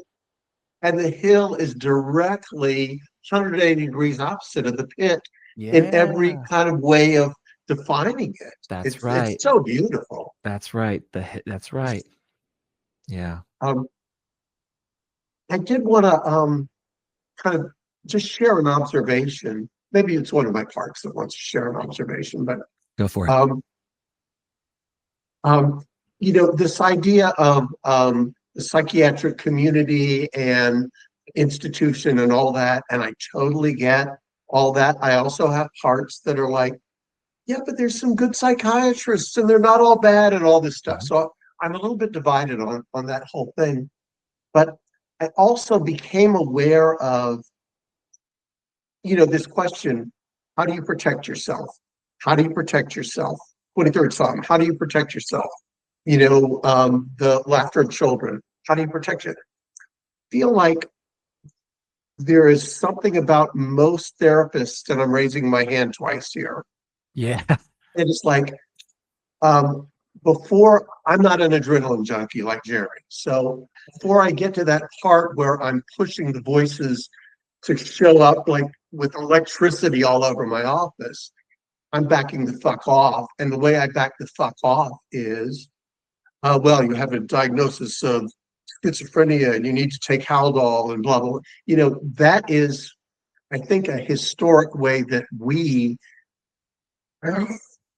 parts driven, have protected ourselves. Not knowing about the self, we've relied on our psychiatric training, our, grad school stuff. And I think it's begun to crack open in various ways, not just through IFS. It's taking too long and all that stuff. But, I think DBT brought us closer to mindfulness and meditation. And that's helped our field. I feel like we're lurching in that direction.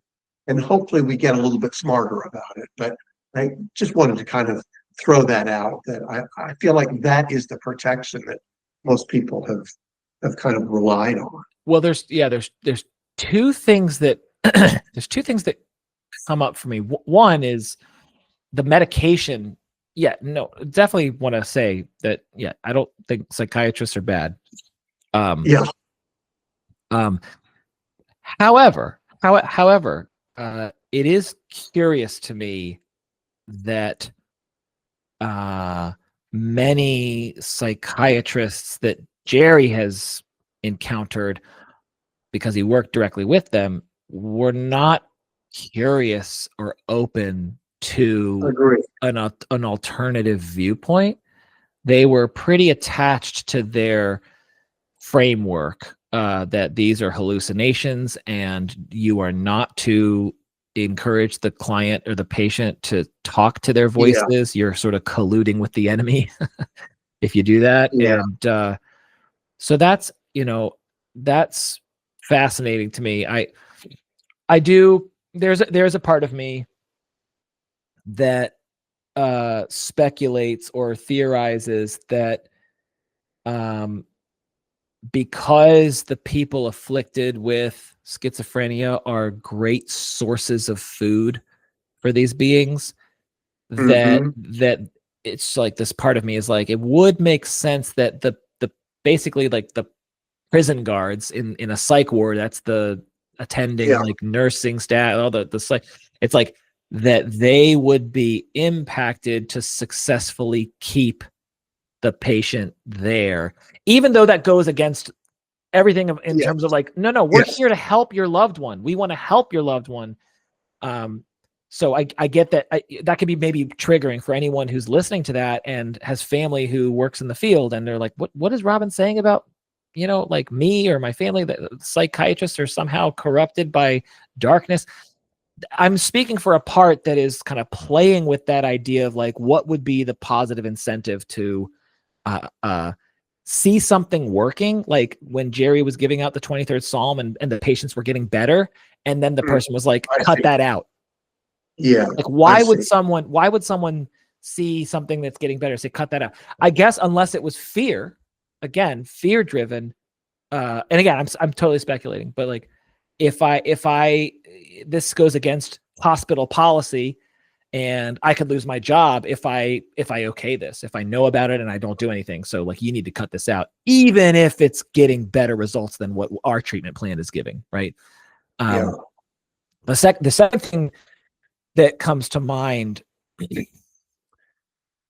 oh, what was it? It kind of jumped in and jumped out.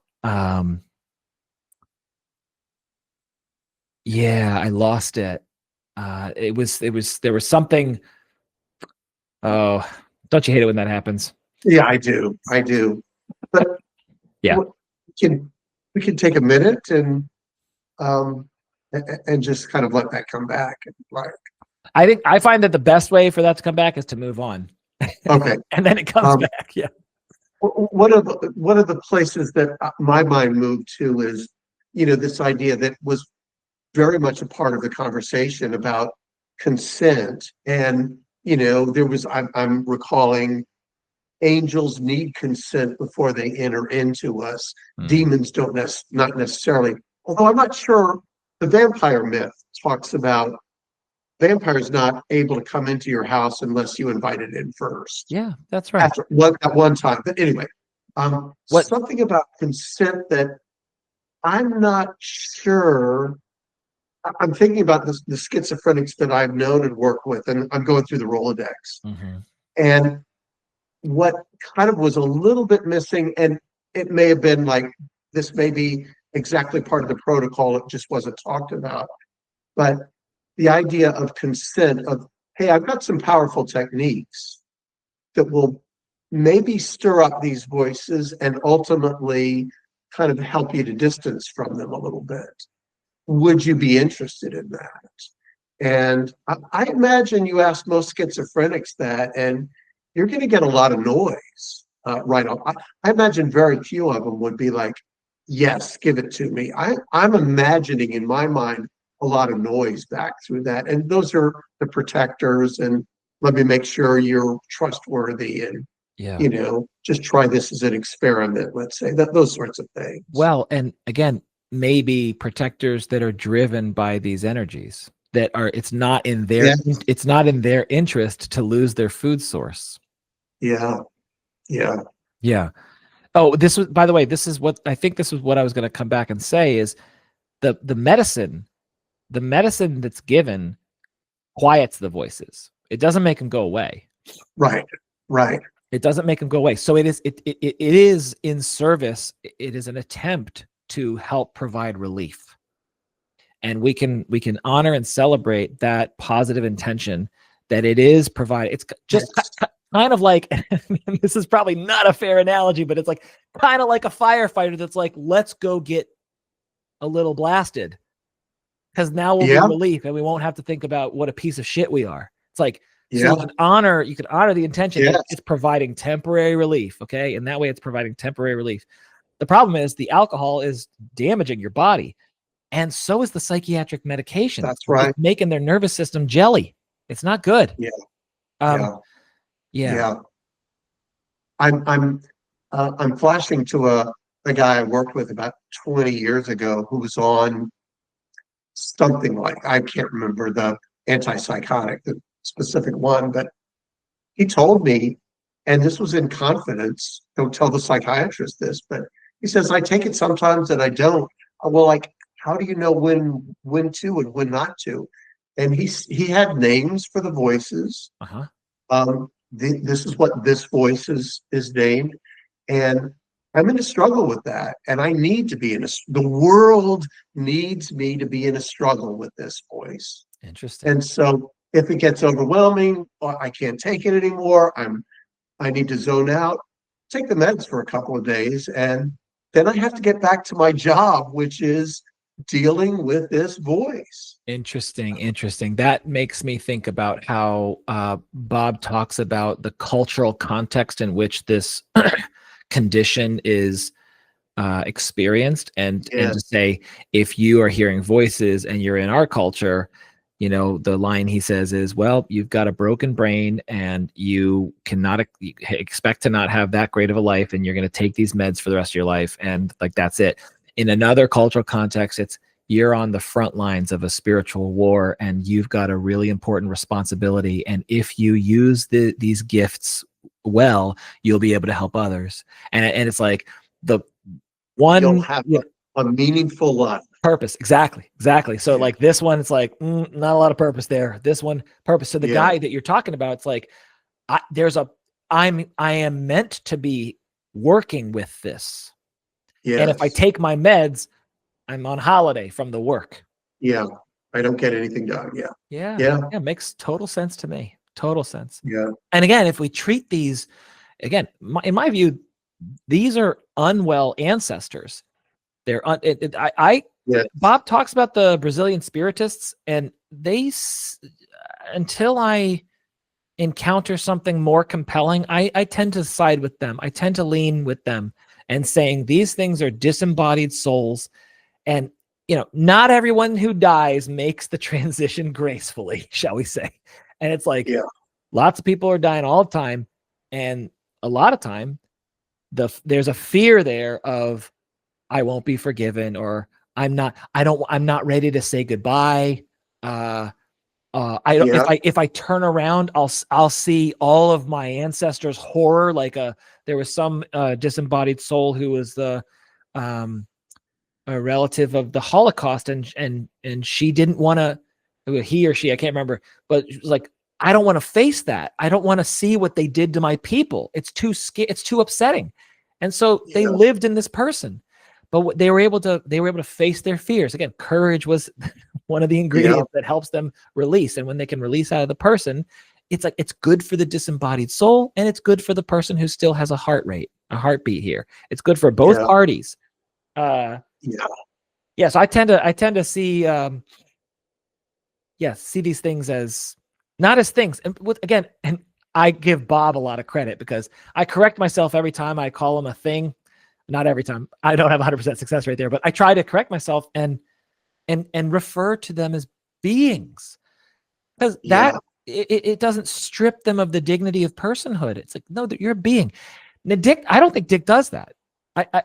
No offense to Dick. He in these courses, I'm the IFS and spirituality course. I'm like in my mind watching the video and hearing him talk, and I'm like, I wish he would stop calling them things.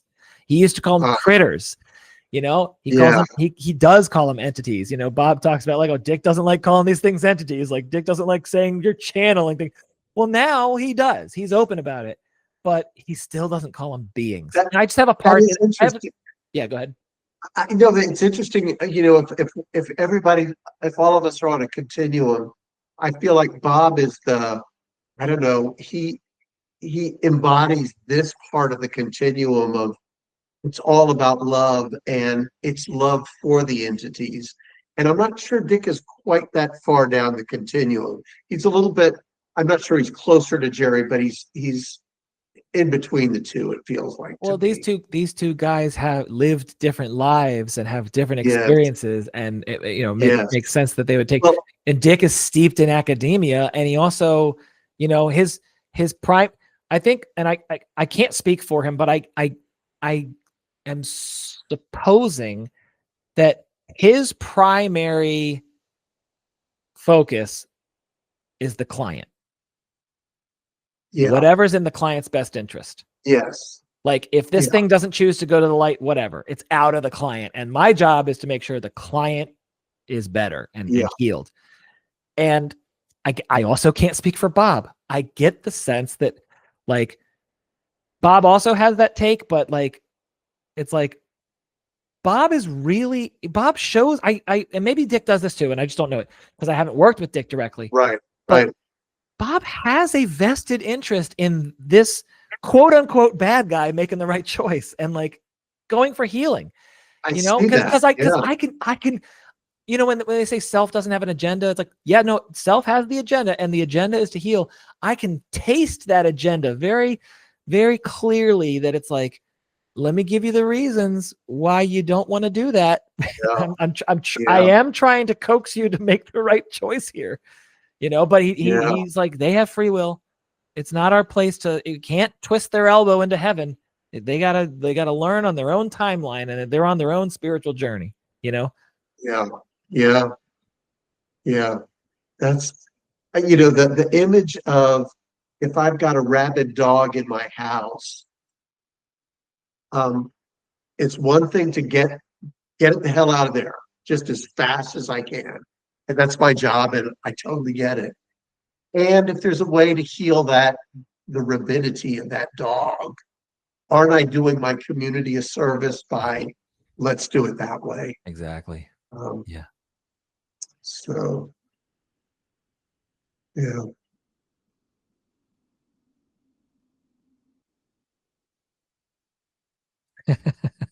So, I've got a whole list of questions, and we could go on for a couple of more hours. But Robin, one of the questions I was curious about is, do you feel like voices are always an indicator of a unattached burden, No. or yeah, like they can sometimes be a fierce protector?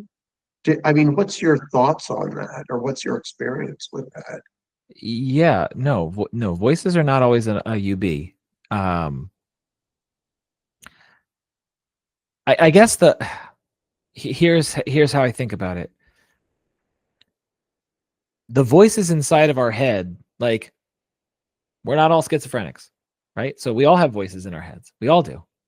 And the voices that we hear are our parts for the most part. Yes. And so at the level that, it's like the closest proximity is like, oh, so I'm Robin. This is Robin's cheeks. These are the sounds of my cheeks. That's my skin barrier holding my ego and my soul and my essence. Okay. It's trapped in this body right now. Okay. All right. Inside of me are my parts. Inside of my parts are other parts. So when we go down layer and layer and layer, it gets more hidden from the 3D world that Stuart and Robin drive their cars in. Okay. Yeah. So in that hidden world, that's where these beings seem to do their work, farm their crops, plot their plans. Okay. And so when you hear, when you in IFS, when you're working with a burdened protector, the fact that the protector has fear, what's the number one question? This question in IFS is, what are you afraid would happen if blah, blah, blah? Okay. The presence of fear is all the colors of the rainbow, all the different flavors of fear, all the different fears. The presence of fear, that is a droplet of these unwell ancestors. That's my view. All burdens are tendrils. So imagine, parasite, virus, whatever word you want to use. Just imagine tendrils, alien plant is wrapping its vines around a part. It's okay, so that's the part doesn't realize that, but it's hidden to the part. The part is just I'm afraid that's going to happen. That's why I have to do this to you. The part conceptualizes it as a belief. I'm afraid this will happen. It's a belief. I believe that'll happen. It's a forecast. Yes. It's my fear. I feel it in my throat. I feel it in my gut. I feel it in my chest. The part isn't aware that there's an alien plant with a vine around its ankle or whatever, because that's operating at a lower level, a more hidden level. This is the way it seems to be from my viewpoint. I'm not saying I know this to be the truth. It just seems to be the case, because when you work with parts and you go and you realize a part has a part, and you go inside of that part and inside of that part's part, and then you realize and you ask that part inside of the part, you ask, where in your body do you feel this? And it points to its body, and it's all right, we're going to help get that out. Surround that area in your chest. Let's surround it in a ball of golden light and pull it out of your body. In the spiritual world, in the laws of inner physics, you can do this. You can work miracles. You pull it out, and suddenly you have this little alien thing, or this little demon thing, or this little monster thing, or however it shows up. It could be like the little flower plant from the video game Mario Brothers. I don't know. There's no rule that says it has to take any form. It's just going to show up as something, usually the thing that the person is afraid of. It knows your fear. So like any UBs that I have, they know that I have a little boy, little Robbie is scared of that little Gina Davis monster part from Beetlejuice. So they know what you're afraid of. They know. So they use it against you because it's effective. They're just doing what's effective. Bless their hearts. They're just doing what they know. Yeah. Okay. Yeah. So then they pull it out, and it's like, all right, now this little burden can go into the light, can go into the water, can take it away. So these elements, the fire, the earth, buried in the earth, the elements are these other beings. I don't know if you call them gods. I don't know what you want to call them. These elements are powerful spiritual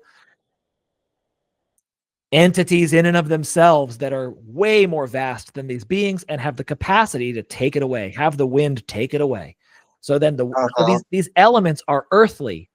They're earthly elements. So these earthly elements help this thing get recycled.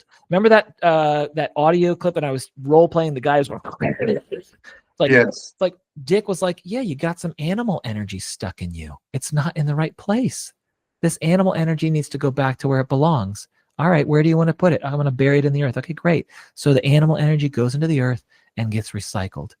You know, it's like the toroidal field of like everything's moving, atoms, electrons, it's always moving. Circle of life. Right. Circle of life. It's like, oh, there's a little blockage here. There's a little energy ridge, and it's trapped. Yeah. There's actually people that do this work with tuning forks, and they use tuning forks around a human being creates this energy field, and they put the tuning fork to sense where is the energy trapped. And they go here, it's this far away from your skin. That means you must have been a fourth grader when something happened to you. And the person's like, yep. Yeah, it was. And it's like, because this is a science. They're like the field. It's like, like rings on trees, right? That's a great analogy. The rings on trees. It's like, you can tell when, there was some shit went down, like the dinosaur record 65 million years ago, some shit went down, and we can see it in the layers.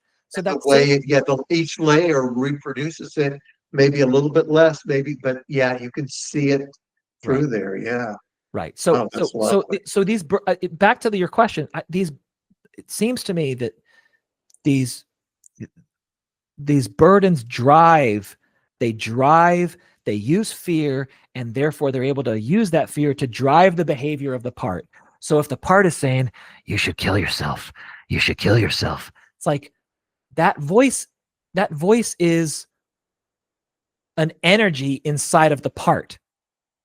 So it's like, technically it's the part's voice, but also the part's possessed by the energy. So you could see it the other way. Actually, this is not the part's true voice. The part's using someone else's voice, or rather the being is using the part's voice to talk to you.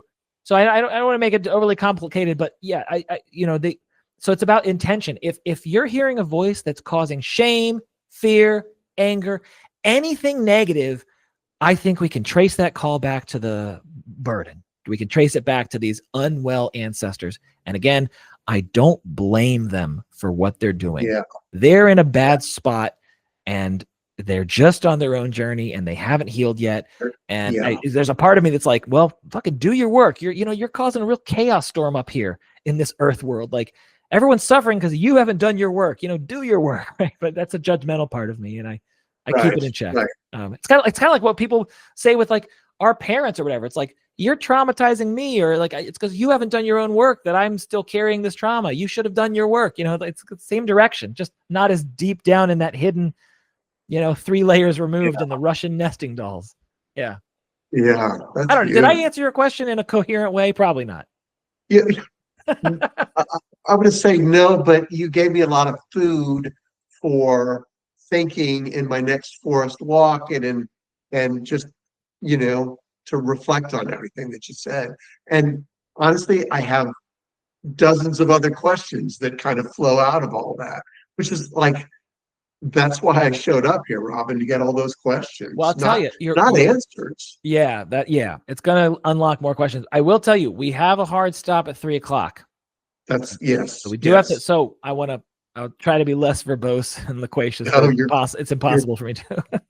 You're fine. I feel like we should start fastening our seat belts and putting our seats in the upright we should begin to bring this one in for landing, because honestly, for me, we've gone to some pretty nice places here. I really want to yeah, I'm just pleased to be a part of this conversation. Yeah. Is there anything else you wanted to kind of say about the conversation, and being kind of frontline conversation between Jerry and Bob? Hmm. Hmm. I think it's just, I just like with us, like when I was there observing, very little participation, but observing their conversation, it's like we hit a time boundary, and I think that there's more to be discussed. Yeah, And so part of me is like, you should have them both back on, but do that after you get trained in the MACE energy method, because there'll be like more clear-eyed, yeah, informed questions. The first time I knew, I was just like, I'm just gonna. Bob has all these questions. He's yes. the expert here. I'm riding shotgun on this one, But I want, if we do it again, and I hope we do. I want to occupy the pilot seat a little bit more, and I'd I like to do see. that on the other side of getting trained in MACE energy. Yeah, that makes a lot of sense. Yeah, Yeah, yeah. Um, because with MACE, it's the unbelievable thing is, like, with IFS, you earn protector trust and you go back and you witness the exile. With MACE, it's like you actually just go right in for the you go right in for the burden, and you get it out. And you do that in the imagination world by using an image. I mean, Bob was like, he really drilled down on Jerry, drill. And then eventually Jerry's like, that's where I signed a non-disclosure agreement. He got so close, bless his heart. But yeah, I know. like there's something there where you're using the imagination and you can picture it and you can get it out in, 20 minutes. In IFS therapy, you're negotiating with protectors week in, week out. So the fact that's why I'm curious about how powerful this thing is, and can it be used? People say, oh, IFS and EMDR, they play well together in the sandbox. Like, different models can gel together. And I'm like, okay, so who's doing MACE and IFS? Anyone? I want to know about them. I'd love to interview them. I don't know anyone who is. Doesn't mean there aren't, but I checked out the MACE website before this, and as opposed to how many thousands of IFS trained therapists there are, it feels like there's about maybe 30 MACE trained therapists in the United States. There's nobody in Virginia. in There's the US, nobody in yeah. Maryland. Wow. Yeah. So it's So, not as popular. so I feel like that was one of the gifts that your podcast and you provided, probably to both of these guys. It feels like Jerry has been a little bit more, and maybe by choice, but he's been a little bit more isolated in his work. Yeah. And I realized that I feel like Bob has been isolated in ways, but also in a way he's still under the big tent of IFS, and Dick Schwartz knows him and wrote the intro notes. So I feel like he's had a little bit of both, but it feels like Jerry has been much more alone, in his growth and all of this. I think both men would talk about how it's lonely work, because Bob jokingly called it, like, I've been the sewer cleaner of the IFS Yes, community. like yes. it's just, there's not a lot of, it's the kind of thing I'm the weirdo that I am. I talk about this stuff at birthday, graduation parties. I'm all over it. I'm all over it. Happy hour. My friends are sick of hearing me talk about it. The thing is, like, I somehow like borrowed Bob's courage. Bob's like, I'm retired. I don't care about my reputation. Right. Yeah, If therapists are going to talk about this stuff, like, be prepared to be lonely, be prepared to be, and not yeah, cut off, but just like, no one's going with you there. And yeah, I was like, again, standing on my, I don't want to sound too arrogant, but I'm like, I'm standing on my little raft, and I'm like, this is true. This is real. Like, I get my little loudspeaker, like, you guys, other people have to realize this stuff. Like, I'm sort of like, well, I'm 41. I'm far from retired, but I'm not considering my reputation here. I told my wife does not like to hear it when I'm like, like, again, I keep my nose clean. I've documented all, but like, if I lose my license somehow around doing this kind of work, oh, well, so be it. So be it. That is not the highest value is not Robin Smith maintaining good standing with the Maryland Board of Professional Counselors and Therapists. The highest value is bring as much healing to the world as I can while I have a heartbeat named Robin. That's the highest value. And again, explore ways that can do it effectively. That's why I'm like, Mace is I'm on this journey, right? And Mace newest wrinkle. And I only found out about, what's funny is I only found out about Jerry because another former guest of the show told me. She goes, I listened to your conversation with Bob the first time Bob came on. She goes, I listened to your conversation with Bob, and it sounds a lot like what this guy's talking about. And she sends me a YouTube, and it's Jerry talking with 2 other gals in the UK. And I was like, that's exactly what it is. And then I just went down this Jerry Marzinski rabbit hole, and I was like, I should ask Jerry to come on the podcast. Yeah. So again, this journey is very bizarre. It's Mr. Toad's wild ride, and who knows what's next. But right now, I'm planning to get trained. I want to read I haven't finished these books on causism and Mace energy method. John Mace wrote 2. I think these are the 2 like seminal books. And I want to finish reading them before I have a part that's like, let's be prepared before we get trained. It's like, let's read them. But yeah, that's beautiful, Robin. But to your point, I think you're right that I think they're both probably feel not as, Bob's not getting invited to the IFS conference, and he doesn't have any expectations of being in. So he's, you say he's under the big tent, but I think like, and there's a lot of Bob fans out there, but also, he's just, again, he's like, I imagine that his priority is not like to get in good standing with the IFS community. He's just like, I'm just doing the work that my guides are telling me what I need to do. I'm helping the people that, they need people out there that will take them seriously, instead of being like, you should consider consulting with a psychiatrist and so that the voices go away. It's like, no. Yeah. I mean, that's a nice stepping stone. Some people need a little, it's just like a crutch or a walking boot if you have an injury, but you can't walk in that boot for the rest of your life, and you can't rely on those crutches for the rest of your life. There's another way to heal. That's beautiful, Robin. Yeah. So should we close here, Stuart? Let's close. I'm ready to. Yeah.